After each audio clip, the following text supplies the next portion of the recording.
বলছে যে কয়েক বছর ধরে তাদেরকে পূরণ করা হচ্ছে না বেতনগুলি, সেবকগুলি। হ্যাঁ, যারা সেবক আছে মিড ডে মিলে যারা কাজ করেছে তারা সঠিকভাবে বেতনগুলি পাচ্ছে না। তারা এভাবে যে অভিযোগ করেছেন তা নিয়ে বেতনগুলি আপনাদের পক্ষ থেকে সঠিকভাবে পূরণ করা হচ্ছে কি না, এই ব্যাপারে কি বলবেন? শুনেন, এরকম যদি কথা উঠে থাকে আমি সেটা সম্পূর্ণই মিথ্যা বলবো।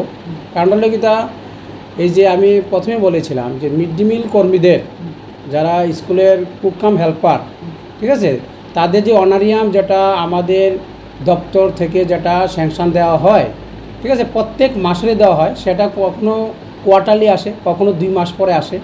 যখনই আসে তখনই কিন্তু আমরা 2 মাসের একসাথে যদি আসে, এই 2 মাসের একসাথে যা মানে তাদের অনারিয়াম আমরা তাদের অ্যাকাউন্টে কিন্তু আমরা দিয়ে দিই, এবং সেটা দিয়ে দেওয়া হয় যার যার অ্যাকাউন্টে PFMS-এর মাধ্যমে, ঠিক আছে।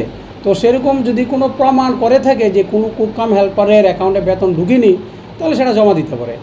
আর এরকমও হতে পারে যে কোনো স্কুলে মনে করেন কুক কাম হেল্পার চেঞ্জ হয়েছে, যেটা SMC কমিটি তার রেজুলেশন মোতাবেক আমরা কুক কাম হেল্পার নাম চেঞ্জ করা হয়েছে, তখন আমরা যে নতুন কুক কাম হেল্পার যে SMC কমিটি নিয়োগ করলো তার অ্যাকাউন্টে জমা দিয়ে তার অ্যাকাউন্টে চলে যায়, হয়তো পুরানো কুক কাম হেল্পারের অ্যাকাউন্টে তখন যাবে না।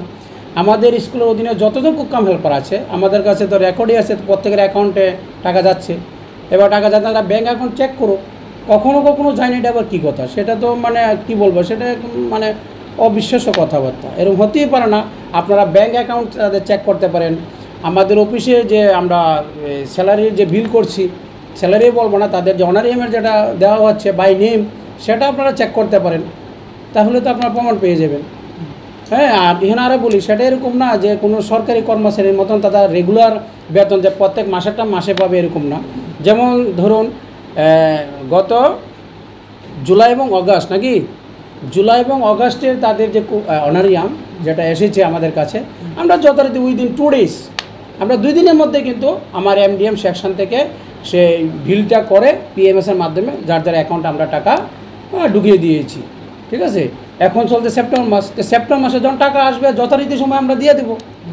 আমাদের অফিসের রেকর্ড আছে যে আমরা কখনও মনে করেন অগাস্ট মাসে টাকা আসলো, ঠিক আছে, যে সেটা অগাস্ট মাসে টাকাটা আমরা নভেম্বরে দিচ্ছি, এরকম কোনো রেকর্ড আপনারা যদি প্রমাণ দিতে পারেন, হ্যাঁ, তাহলে আমি আমার বেতন থেকে ওই কুক কাম হেল্পারকে আমি দিয়ে দেবো। যদি এরকম প্রমাণ দিতে পারেন যে অগাস্ট মাসে টাকা ঢুকেছে, হ্যাঁ, কিন্তু এখনও আমার কুক কাম হেল্পার পাইছে না, এরকম প্রমাণ দিতে পারেনি, দেখেন আমাদের কাছে যখন কুক কাম হেল্পারের বেতনে কীভাবে আসে, গত 2 মাসের বা 3 মাসের একসাথে আসে। আসার পর আমরা বেশিতে বেশি আমরা 5 দিন সময় নিই, 5 দিনের মধ্যে আমরা যার যার অ্যাকাউন্টে দিয়ে দিই। এরকমও হয় না যে আমরা 1 মাস পরে ঢুকালাম বা 2 মাস পরে আমরা প্রসেসিং করি, এরকম কোনো রেকর্ডই নেই আমাদের অফিসে। সেটা টোটালি একদম বেসলেস, মানে ভিত্তিহীন আপনারা অভিযোগ করছেন।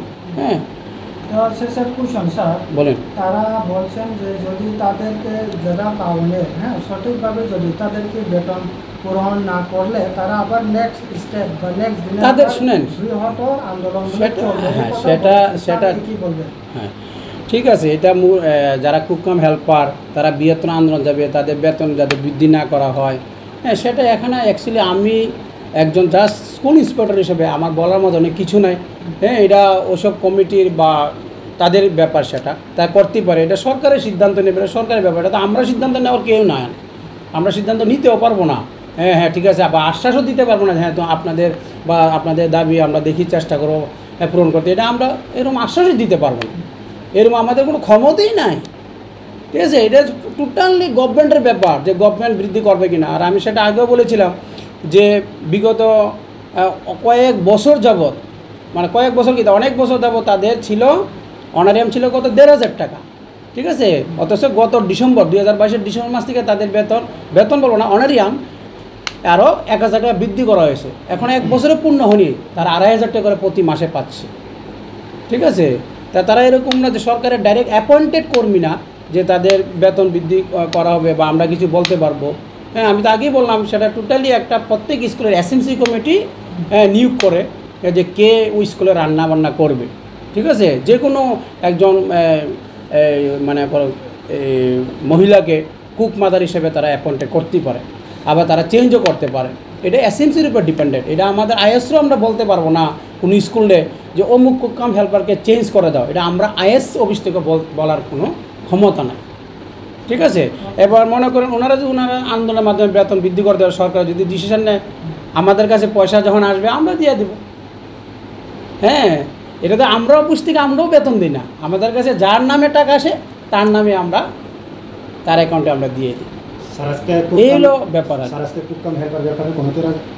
এখানে অর্থনৈতিক ব্যাপারে তো দিচ্ছে না, অর্থনৈতিক অর্থ না, তাদের যে মজুরি বৃদ্ধির জন্য। হ্যাঁ, মানে কয়টা স্কুলের এখানে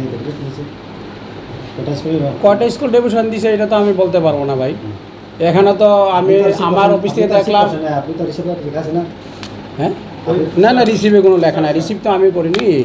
সেখানে শুধু লেখা আছে কুকম হেল্পার্স ওয়েলফেয়ার কমিটি গোমতী জেলার পক্ষ থেকে দিয়েছে। হ্যাঁ, সেটা কোনো কিল্লা কমিটির পক্ষ না, গোমতী জেলার পক্ষ থেকে সেটা ডিস্ট্রিক্ট অফিসে দেওয়ার কথা ছিল। এবার কটা স্কুল দিয়েছে আমি হয়তো ধরে নিতে পারি যে কিল্লা যতটা স্কুল আছে সব স্কুলের তরফ থেকে দিছে। এটা তো না না, এরকম তো কোনো লেখাই নেই, এখন কোনো লেখাই নেই যে লেখা নেই। এখানে ওনারা চাইছে যে গ্রীষ্মকালীন এবং পুজোর ছুটি যে তারা বন্ধ থাকে, হ্যাঁ, ওই বন্ধ সময়ও যাতে বন্ধ থাকলেও তারা যাতে মজুরি প্রায় এখানে দাবি করা হয়েছে। তো সেটা তো ডিসিশন আমরা দিতে পারবো। টোটাল তো এখানে 60টি দাবি। আচ্ছা, একটু দাবিটা হলো মিড ডে মিল কর্মীদের ন্যূনতম বেতন 18,000 টাকা করতে হবে।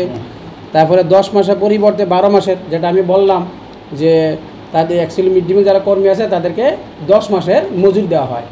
ঠিক আছে, 2 মাসটা কারণ আমাদের গ্রীষ্মকালীন ছুটি থাকে, পূজার ছুটি থাকে এবং অন্যান্য গভর্নমেন্ট হলিডে থাকে, তো এভাবে একটা অ্যাভারেজ 2 মাসের তাদেরকে মজুরি দেওয়া হয় না, 10 মাসে দেওয়া হয়।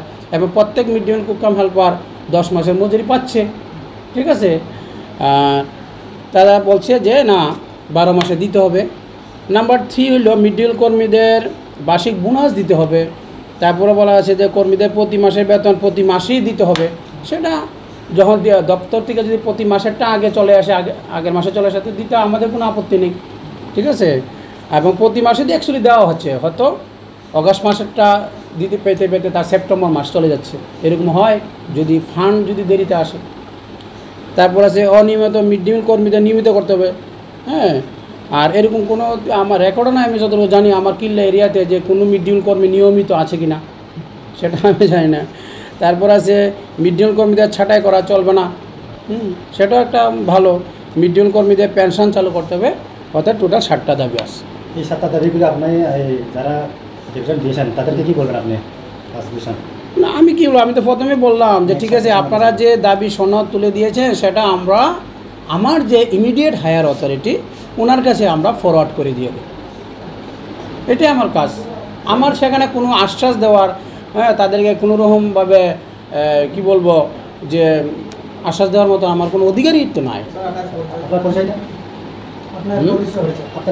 আমার পরিচয়, আমি স্কুল ইন্সপেক্টর, কিল্লা বিদ্যালয় পরিদর্শক। নাম গণেশ দাস। মিনিস্টার যে মিড ডে মিল কর্মীদের বেতন বৃদ্ধি করা হোক, তাহলে যদি করে এটা আমরা এভাবে কোনো কিছুই আমরা বোঝাতে না। ঠিক আছে, আপনারা যেটা দিচ্ছেন এটা আমরা পাঠা দিতে পারবো। আমরা চোর ডিপার্টমেন্ট আমাদের যে হায়ার অথরিটির কাছে আমরা ফরওয়ার্ড করে দেবো ওনারা আছে। তো অ্যাকচুয়ালি এটা ঠিক আছে আমার কাছে দিয়েছেন, এটা যদি মনে করেন আপনারা উপর ওনার কাছে দিতেন হায়ার অথরিটি, তাহলে আমরা ঠিক আছে শুরু দিতে হবে। ঠিক আছে, আমার কাছে দিয়েছেন দাবিটা আমরা পাঠাই দেবো, কোনো অসুবিধা।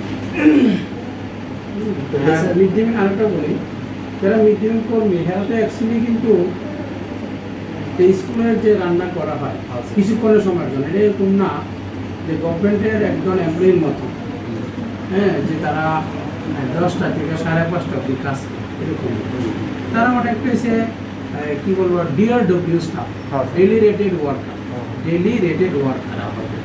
ঠিক আছে, মানে একটা রেট ধরা আছে, সেই অনুসারে তারা কাজ করতেছে। তো এখানে যে মিড ডে মিল কর্মীদেরও যে নিয়োগ করা হয়, এটা কিন্তু ডাইরেক্ট ডিপার্টমেন্টও নিয়োগ করে না। আমি যতটুকু জানি আর কি, আমার ভুল হতে পারে, তাহলে সেটা আমাদের বিদ্যালয়গুলিতে স্কুলে SMC কমিটি আছে। SMC কমিটি তারা কী করে, তারা SMC কমিটি কাদেরকে নিয়ে স্কুলের স্টুডেন্টদের গার্ডেনদের নিয়ে পাশাপাশি ওই এলাকারই কোনো জনপ্রতিনিধি থাকে, কেউ পঞ্চায়েত মেম্বার হতে পারে বা ভিলেজ কাউন্সিলের সব মেম্বার হতে পারে, তাদেরকে নিয়ে কিন্তু SMC করে। কমিটি গঠিত হয় প্রত্যেক স্কুলে। এসএমসি তারা কি করে, তারা যদি মনে করে যে 5 বছর পরে কোনো এক মিড ডে মিল কর্মী আচ্ছা যিনি কুক কাম হেল্পার কোনো অসুস্থ হয়ে গেছেন বা তিনি অনিচ্ছা প্রকাশ করতেছেন যে আমি স্কুলে আমি রান্না আমি করতে পারবো না, আমার পারিবারিক সমস্যা আছে, আমাকে ওই পদ থেকে বা আমার এই দায়িত্ব থেকে, প্রধান আমার দায়িত্ব থেকে আমাকে অব্যাহতি নিতে হবে। তো অব্যাহতি নিলে তারা কি করে, একটা রেজিগনেশন একটা লেটার সাবমিট করে আর কি এসএমসির মাধ্যমে। যে করলে যখন আমাদের অফিসে পৌঁছে আমরা অটোমেটিক নতুন যে এসএমসি আমার নিয়োগ করা হয় সেটাও সরি নতুন যে কুক কাম হেল্পার নিয়োগ করা হয় সেটাও এসএমসি কমিটি দ্বারা সিদ্ধান্ত মোতাবেক হয়ে থাকে। তখন কনসার্ন এইচএম এসএমসি রেজুলেশন আমাদের কাছে পাঠায়। তখন আমরা কী করি, জাস্ট তাদের ব্যাঙ্ক অ্যাকাউন্ট নাম্বার আদার ডিটেলসটা আমরা নিই, নিয়ে তাদের ব্যাঙ্ক অ্যাকাউন্টে আমরা প্রত্যেক মাসে সরকার থেকে তারা যে রান্নার বাবদ যে পারিশ্রমিকটা এটা যখন স্যাংশন আসে কখনো 2 মাসে একবার দেয়, 3 মাসে একবার দেয়, যখন আসে আমরা কিন্তু ইমিডিয়েটলি আমরা তাদের অ্যাকাউন্টে আমরা দিয়ে দিই। এটা এরকম না যে মানে যে বেতনের যে বিল করা হয়, ঠিক আছে, স্যালারি বিল করা হয় সেরকম না কিন্তু, বুঝলেন? তো মানে এখন আপনারা মানে কি এই ব্যাপারে কতটুকু আপনারা সতর্ক অবগত আমি নিজে ঠিক জানি না, বাস আমার জানিয়ে দেওয়া এই আর কি ব্যাপারটা। এরা যদি সতর্ক মনে করেন কোনো অঙ্গনারী সেন্টারে যারা দিদিমণি তারা কিন্তু